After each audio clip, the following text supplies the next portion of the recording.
Dear everyone, let's talk about the Constitution here for a minute because when I posted my videos about flock cameras and how we're increasingly living in a surveillance state, I got a frightening number of responses that said things like, well, if you're not doing anything wrong, what have you got to worry about? You know, the police and the government have been using that dodge for at least decades to entrap people because if you get arrested, and you demand an attorney, and they say, well, if you didn't do anything wrong, why do you need an attorney? You need an attorney because the attorney knows a hell of a lot more about the law than you do, and they'll prevent you from saying something stupid. Um, the other thing is on that is that the government has no right to search you. They have no right to your private files, your private anything. They can't come into your house and look for trouble. The other way that the government has used that as a dodge is if they pull you over and they say, hey, can I have a look around your car? And you say, no. Then they say, oh, well, if you don't have anything to worry about, if you haven't done anything wrong, why not? Because it's the law, dumbass. You're not allowed, you can look through the windows, but that's it. So let's talk about the constitutional amendments and how they protect you. So we're going to skip over the First, Second, and Third Amendments and go to the Fourth, because that's where these legal protections really kick in.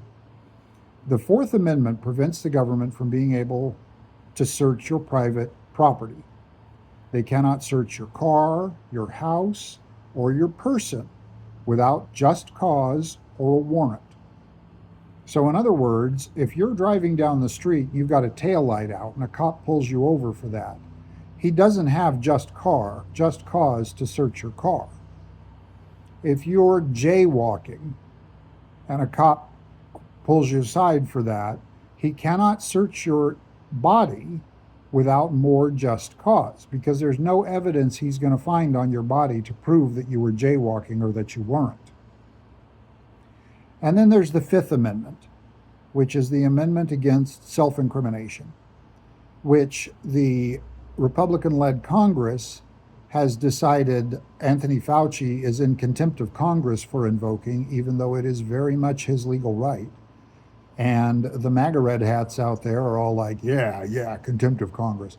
But when Trump claimed the Fifth Amendment, I think it was over 100 times in his deposition about Stormy Daniels, they didn't have a word to say about that. That was fine because it was Trump. But what that means is you never confess to a crime. If the police arrest you for something, the Constitution states that you are innocent until proven guilty. Now, this goes back to Trump's first term, when he told a police chiefs association that they didn't have to be too gentle with people that they arrest. And the LA County Sheriff said, yes, you do, because those people are still innocent until you have proven them guilty of something.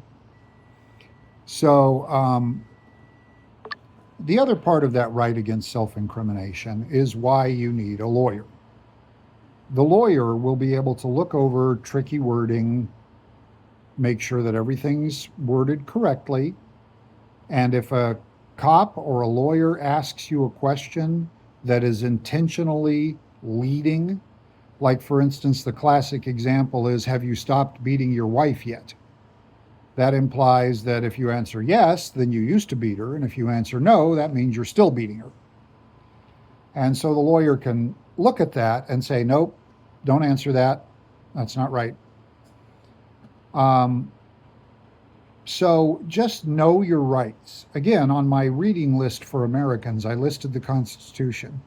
And I really encourage you people to know the Constitution, know what it says, know what your rights are.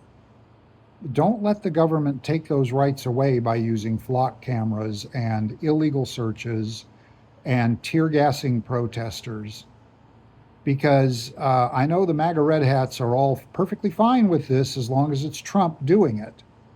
But they wouldn't be okay with it if it was a Democratic president. I can guarantee you that. Whenever I ask that question, they never answer. But they always know when I ask, if a Democratic president was doing this, would you be okay with it? The answer is going to be no.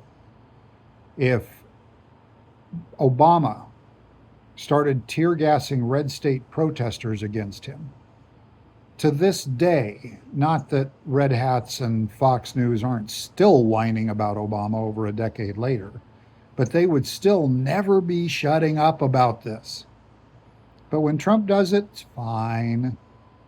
So just know your rights and know that whether the party that you support is in power or not, your rights cannot be taken away from you. They are guaranteed in the Constitution. The other part of that, by the way, for the search and seizure is your phone. There was a video that I saw recently of a lady who was pulled over for something. The cop wouldn't tell her what. And she pulled out her cell phone and she started working on the cell phone. And he said, "What are you doing with that phone?" And she said, "I'm pulling up my insurance documents." And he said, "Oh, so you don't have paper insurance documents in your car? Well, that's a crime." No, it's not, because the documents were on her phone in her car.